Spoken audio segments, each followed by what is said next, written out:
Everybody, welcome to part 1 of my trip to Chhatrapati Sambhajinagar.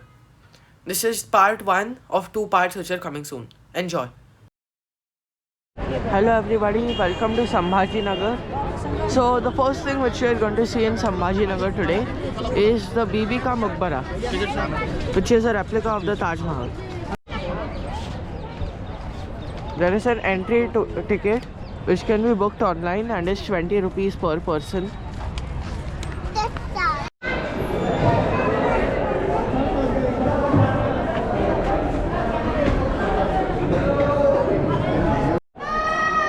You can see the paintings and inscriptions buried in the entrance to the Bibi Ka Maqbara, which replicates the Taj Mahal. As you can see the similarity.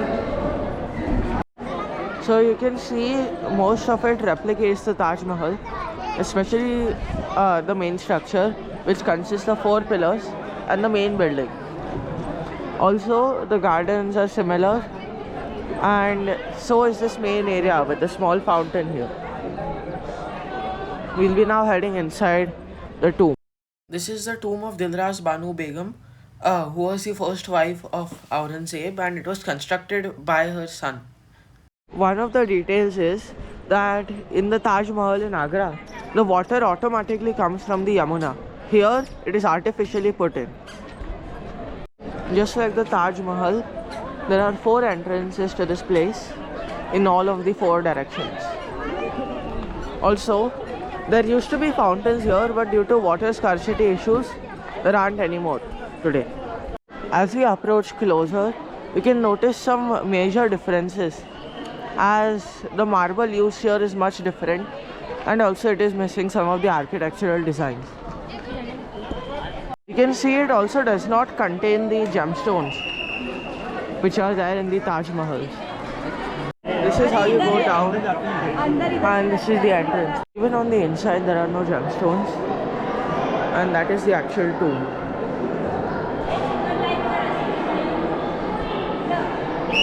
So this is the other side of the Bibi Ki Maqbara. There's another tomb on that side which is believed to be the tomb of the nurse. So I've noticed one thing. The bottom layer is made of marble, and the top layer is just cement. Same as with the most of the place. So this is during the December season. The sun is about to set very early. Tomorrow we'll be heading to the Ellora caves, and will be a long chapter as I'll be showing you the Kailasa temple as well as the caves which are there. We are at the Krishneshwar Mahadev temple, which is part of the 12 Jyotirlingas.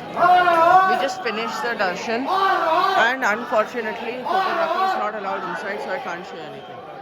Next, we are heading to Daulatabad Fort. So everybody, welcome to the Ellora cave. There was a change of plans, as Ellora caves is very close to Krishneshwar Mandir. So we just came here instead of Daulatabad Fort. We have purchased a guidebook. You can just buy this. It's for like 250 rupees. With a little bit of bargaining, we got it for 200. I'll see you inside. So we have entered the premises of the Ellora caves. It is a UNESCO World Heritage Site, and also you have to pay for tickets at the counter, or you can book them online and you can just zoom through the queue. We'll be now arriving at the first attraction, which is the Kailasa temple. The Ellora caves are divided into 3 parts, which are the Jain, Buddhist and Hindu parts. Currently we are standing in front of the Kailasa temple, which is part of the Hindu caves. On that side there are the Jain caves, there are the Buddhist caves. So this is cave number 16, the Kailasa temple. It is shaped like a chariot, and it took 200 years to build. Started in the 8th century CE and ended in the 10th century CE. 10 generations worked on it. We'll be entering now, and you can also climb up. This was excavated from top to bottom, and it was carved from a single rock. It is still a mystery how they made it so well, and all from a single rock.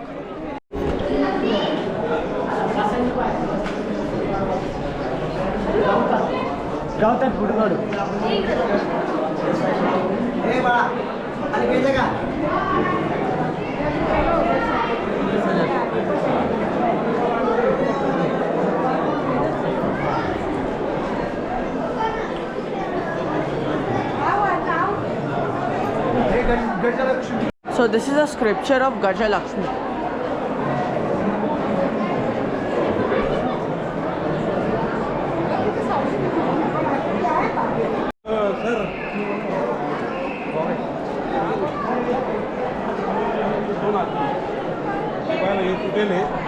These carvings you see here is a carving of the entire Ramayana.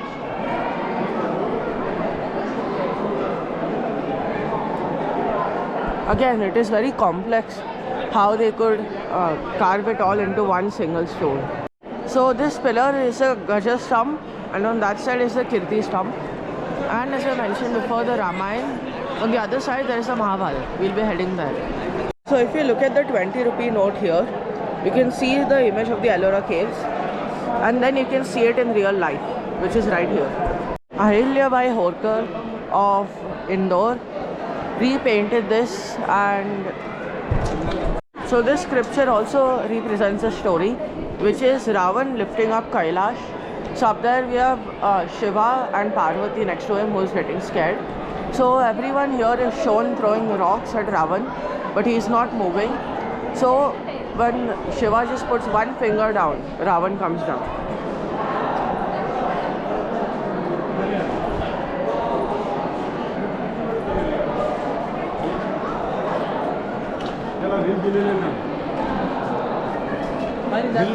So there are stories of the Ramayana here. I can't zoom in from this GoPro, but if you just see, there are just images of people fighting.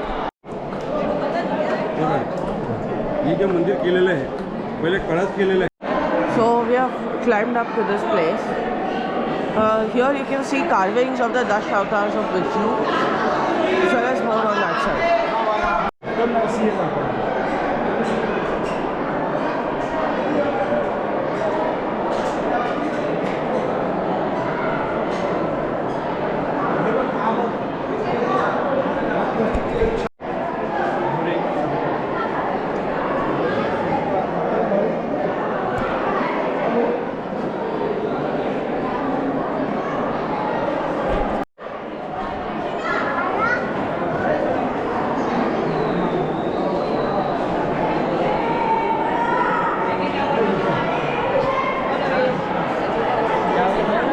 In the dark, you can see an image of Ardhanari Nateshwar, which is the union between Shiv and Parvati.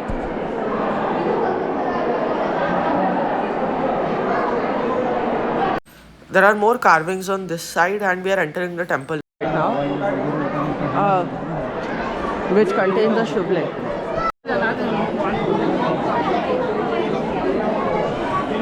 So there is a Murti, which is the Shiv Ling. There we have the Kirti stump, and here, as I said, we have the Mahabharata with the Ramayana on the other side. Alright everybody, that is it for part 1.